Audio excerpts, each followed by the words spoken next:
E aí galera, tudo bem com vocês? Vamos aí para mais um giro de notícias sobre o Cruzeiro com questões importantes que têm movimentado o ambiente do nosso clube. Meu nome é Emerson Araújo, esse é o canal 6x1 e desde o início eu peço para você deixar o like no vídeo, se inscrever no canal caso ainda não seja inscrito e usar os comentários para deixar a sua opinião sobre cada um dos assuntos. Sempre lembrando que esse vídeo é feito com patrocínio do OneFootball, que nessa temporada está transmitindo uma série de competições pelo mundo, com destaque para a Bundesliga. E para assistir os jogos do campeonato alemão, você só precisa baixar o app pelo link da descrição, ir na aba Jogos, depois na aba Assista. Aí é só escolher o jogo que você quer ver sem precisar incluir cartão de crédito nem nada. O OneFootball é um aplicativo totalmente gratuito, está disponível tanto para Android quanto para iOS e o link para você baixá-lo está aqui na descrição do vídeo. Antes das notícias em si, vou só fazer um rápido convite para vocês. Creio que a maioria que acompanhe canais do Cruzeiro aí conheça Thiago Valu, né? Thiago Valu estava lá na Cruzeiro Esportes fazendo um excelente trabalho, agora está tentando iniciar uma trajetória solo, criou um canal aqui no YouTube e eu convido vocês a acompanhar por lá, se inscrever no canal dele, acompanhar os vídeos, porque é uma pessoa muito bacana, é um amigo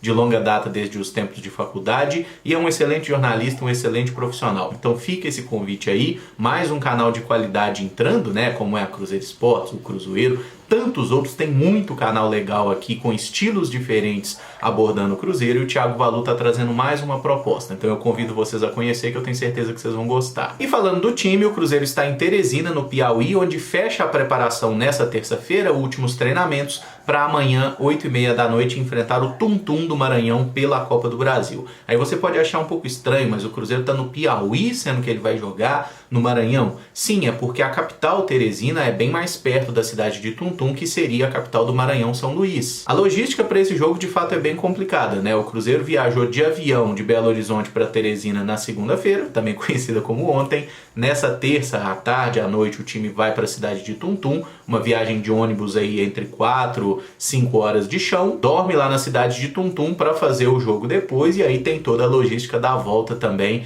que não é muito simples, né? E esse jogo de amanhã, ele vai ter transmissão apenas pelo Amazon Prime Video, tá? Assim como aconteceu na nossa estreia da Copa do Brasil, que foi o jogo contra o Sergipe. É transmissão exclusiva, naquela primeira partida ninguém teve problema, né? Inclusive a transmissão funcionou muito bem, muito melhor que a do Tempo Esportes, por exemplo. E para quem não tem o serviço da Amazon ainda, o valor de assinatura mensal é R$ 9,90, né? 10 conto. Isso aqui não é uma propaganda, não estão me pagando nada, mas eu acho que o custo-benefício é bom, tá? Porque tem série, tem filme, tem uma par de coisa e tem também alguns jogos exclusivos da Copa do Brasil, como terá esse jogo entre Tum Tum e Cruzeiro. Quem ainda não é cliente pode fazer aquele esqueminha de degustação, né? De usar um período sem pagar lá também. Só vocês procurarem informação aí que é bem fácil. E com relação ao time, a gente fala um pouco mais sobre isso amanhã no vídeo de pré-jogo, mas não tem aí grandes novidades. O Edu tá de volta, inclusive deve jogar com aquele capacete de Peter Cech, né, por causa da concussão sofrida no jogo contra o Atlético. Aí fica a dúvida se joga Daniel, se joga Vitor Roque, se joga Vagninho.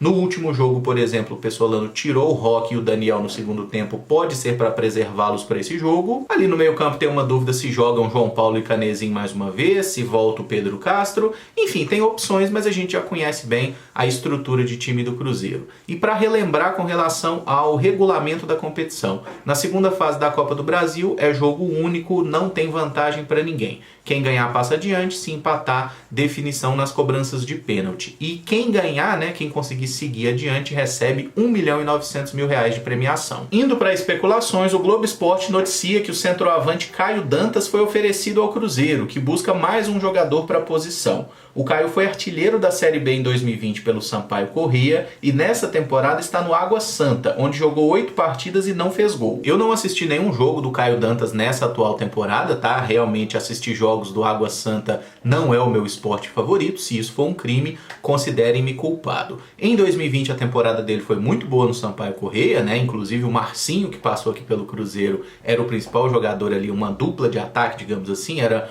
um garçom para o Caio Dantas. Ele foi para o futebol chinês, onde não jogou por algumas questões burocráticas, acho que teve a ver com questão de passaporte, visto, essas coisas, enfim, ele não jogou lá na China, voltou no segundo semestre e foi emprestado para o Náutico, onde não teve um desempenho ruim na Série B, tá? Ele jogou apenas 10 partidas, marcou 5 gols e deu 2 assistências, né? 7 participações em gols em 10 jogos. Nessa temporada no Água Santa não balançou as redes, mas eu não sei se o Água Santa é um time muito ruim, se a bola não chega para ele, eu realmente não tenho condição de avaliar isso. O que a gente pode pontuar é que o Caio tem sofrido com algumas lesões, tá? Isso aconteceu no Náutico, aconteceu aí entre o final da última temporada e o início dessa também. É um cara que tá com 29 anos, conhece muito bem a Série B, já foi artilheiro da competição, como eu acabei de falar, e acho que se fosse possível trazê-lo num empréstimo com opção de compra, seria uma contratação muito interessante, tá? Mais ou menos no perfil do Edu, eu acho que o Edu é melhor que ele. Eu lembro do Caio Dantas, por exemplo, jogando no América há alguns anos atrás, não era um jogador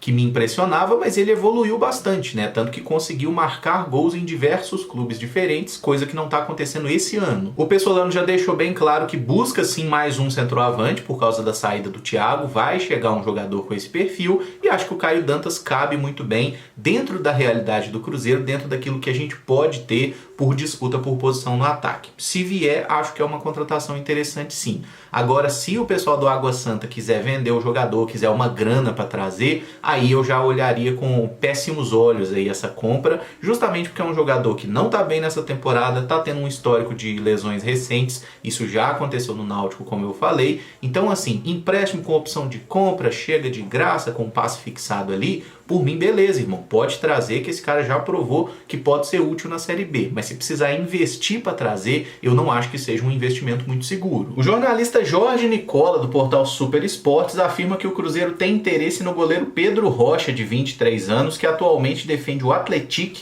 e vem fazendo bom campeonato mineiro, tendo sofrido apenas 4 gols em 10 partidas. Segundo Nicola, não existe até o momento uma proposta oficial do Cruzeiro por ele, apenas uma sondagem mesmo, uma busca de informações sobre qual é o comportamento desse atleta dentro e também fora de campo, né? Ele que seria uma alternativa, até porque o Gabriel Brazão se lesionou, passou por cirurgia e deve ficar aí algum período afastado. E aí acho que a gente já deve começar pelo nome da fonte, né? O Jorge Nicola não é o jornalista mais confiável do planeta, muito pelo contrário. Então, até que ponto essa informação é verídica, eu sinceramente não sei. Com relação ao Pedro Rocha, goleiro, tá de fato fazendo um excelente campeonato mineiro. Eu assisti a alguns jogos, acho que 3 jogos do Atlético, ele foi bem nessas partidas, não cometeu falhas, mas a gente deve lembrar que o sistema defensivo do Atlético é muito bom, a bola chega pouco no goleiro. E dando uma olhada no currículo desse atleta, ele tem basicamente 15 jogos como jogador profissional, tá? 10 agora pelo Atlético e jogou algumas partidas anteriormente pela Inter de Limeira e pelo 15 de Jaú. É um goleiro que não tem aí um grande lastro e eu não acho que vale a pena o Cruzeiro contratar mais um goleiro, tá? Ainda que possa trazer um empréstimo com opção de compra, nada contra. Mas como todo mundo sabe, goleiro só joga um, né? E a gente tem o Rafael, que atualmente é o titular, a gente tem o Denis, que nas partidas que entrou foi muito bem. O próprio Gabriel Brazão não teve uma lesão que vai deixar ele 6 meses fora. Não, não é o caso. Foi uma lesão de menisco,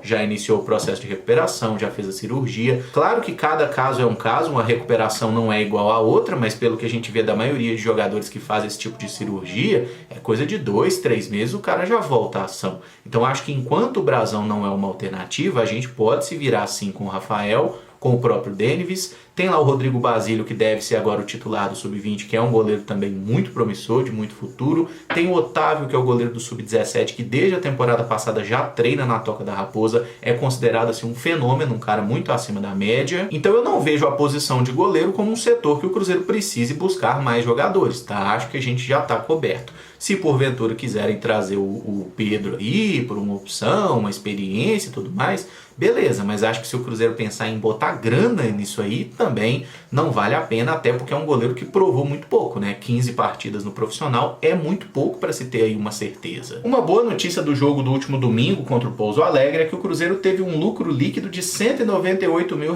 com os 23 mil torcedores presentes. A arrecadação total ficou em mais de 580 mil, mas descontados mais de 382 mil de despesas com estádio, tributos e equipe de arbitragem, sobrou para o Cruzeiro então aproximadamente aí 200 conto, o que eu acho uma arrecadação bem razoável, né? Um lucro líquido bem aceitável, até quando a gente olha que não foi um grande público. 23 mil pessoas no Mineirão, eu não acho que seja um público legal, é um público ok. ok, até porque era um jogo de pouco apelo, partida de fase classificatória de Campeonato Mineiro, em que a gente já estava classificado inclusive, né? E a torcida teve desconto ainda nos ingressos. E imagino que se o Cruzeiro continuar bem, classificando na Copa do Brasil, começa bem a Série B, a gente vai conseguir manter uma regularidade de públicos de pelo menos 30 mil pessoas por jogo no Mineirão. E com 30 mil pessoas a gente vai ter um lucro bem mais considerável, e essa grana de bilheteria tem feito muita falta para o Cruzeiro. Toda grana faz muita falta para o Cruzeiro, né?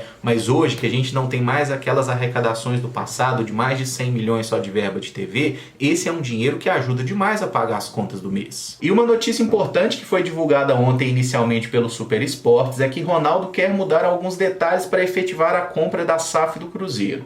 O principal ponto é que os centros de treinamento Toca 1 e Toca 2 passariam a ser da SAF como garantia pelas dívidas de curto prazo que o Ronaldo precisa assumir. O Super Esportes foi o primeiro a trazer informação, o pessoal do Deus Medibre lá da Rádio Itatiaia também trouxe um pouco mais de detalhe, e basicamente o que deu para entender até agora, porque ainda é muito inicial esse processo, tá? É que como o Ronaldo tem muitas dívidas para assumir, dívidas de curto prazo, as dívidas da FIFA, o acordo feito com a Procuradoria-Geral da Fazenda também, tem muita questão sendo discutida se essa dívida seria da SAF ou seria do Cruzeiro Associação. E para o Ronaldo assumir essas dívidas, especificamente essa com a Procuradoria, ele gostaria de ter mais garantias. E no caso entraria esse patrimônio físico do clube, né? A Toca da Raposa 1 e a Toca da Raposa 2. E aí tem até alguns empecilhos com relação a isso, porque os centros de treinamento do Cruzeiro não estão com documentações regularizadas, e para se fazer qualquer tipo de alienação de imóveis do Cruzeiro, é necessário passar por votação do Conselho Deliberativo do clube. Ele mesmo, o conselho,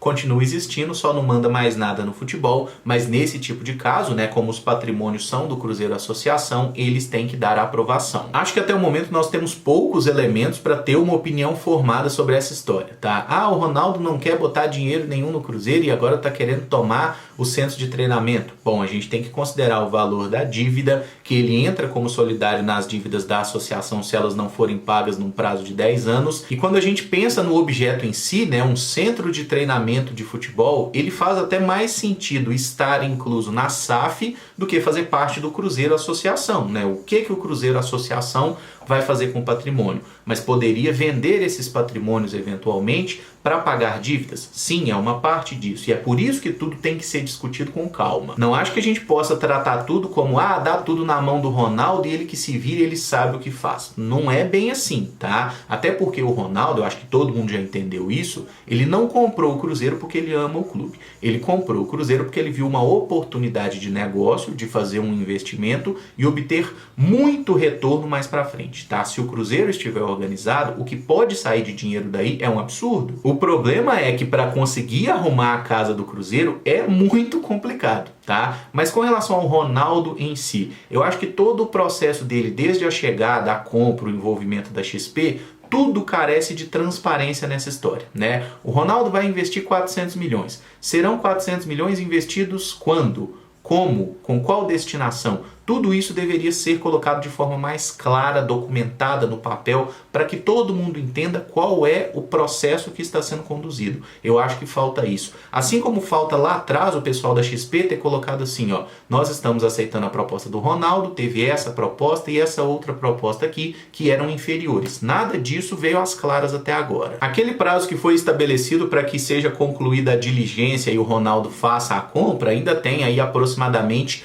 mais um mês. E essa situação deve ser resolvida nesse prazo. O Ronaldo, na figura de um empresário que é, ele sempre vai buscar as melhores condições, o melhor negócio para ele. A partir do momento que ele efetivar a compra do Cruzeiro SAF, aí eu entendo que ele vai buscar o melhor para ele e o melhor para o Cruzeiro. Enquanto ele ainda não comprou o Cruzeiro, a gente tem que entender e fazer uma separação desse negócio. O Ronaldo não é um rei Midas que tudo que ele toca vira ouro. E nesse momento, tudo é uma negociação. Qual é o grande problema nessa história? Quem é que negocia em nome do Cruzeiro Associação? Quem em tese deveria defender os nossos interesses torcedores do Cruzeiro? Sérgio Santos Rodrigues, Conselho Deliberativo. E dessa galera a gente não pode esperar nada de bom, porque eles já se provaram Eu vou usar a palavra incompetentes, tá? Vamos deixar na incompetência, porque eles, antigas administrações que passaram pelo clube, a gente só pode chamar de incompetente porque o Ministério Público e a polícia não faz o trabalho deles com a velocidade que deveriam, né? E é até difícil entender por que demora tanto. Mas pintar o Ronaldo como salvador, dar tudo na mão dele, que ele vai saber o que é melhor pro Cruzeiro, as coisas não funcionam dessa forma, tá? Ele é um homem de negócios, nesse momento ele julga os interesses dele. Se ele for o dono do Cruzeiro, eu imagino que naturalmente ele vai olhar pelos interesses do Cruzeiro, até porque o bolso do Cruzeiro e o bolso dele estarão interligados. Mas enquanto acontece essa negociação, eu não acho que a gente deva se colocar com a faca no pescoço. Nossa, se o Ronaldo desistir, acabou o Cruzeiro.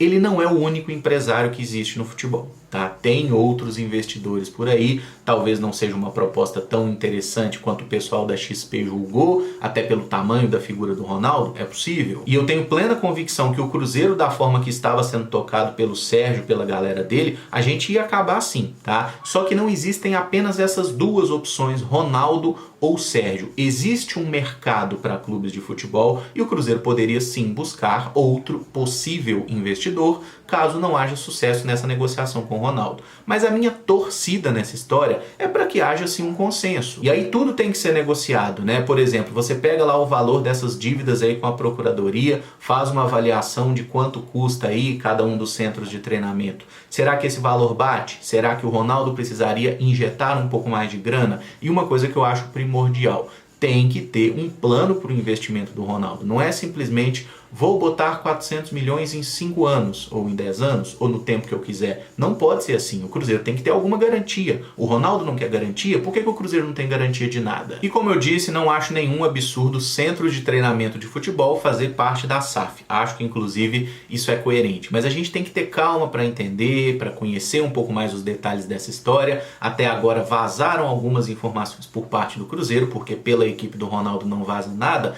Então vamos ficar tranquilo, vamos aguardar o que vai acontecer nas próximas semanas, vamos esperar que essas informações apareçam com alguma transparência antes da gente poder cravar alguma coisa, ficar feliz ou ficar triste. Calma. E para fechar no melhor astral, fiquem com essa imagem do Vitor Roque com o penteado cascão do Ronaldo na Copa 2002, o Hexa é real. E eu encerro o vídeo por aqui. Se você gostou, eu peço que deixe o like, se inscreva no canal caso ainda não seja inscrito e use os comentários para opinar sobre cada um dos assuntos. Muito obrigado por acompanhar, um abraço e até o próximo vídeo. Valeu!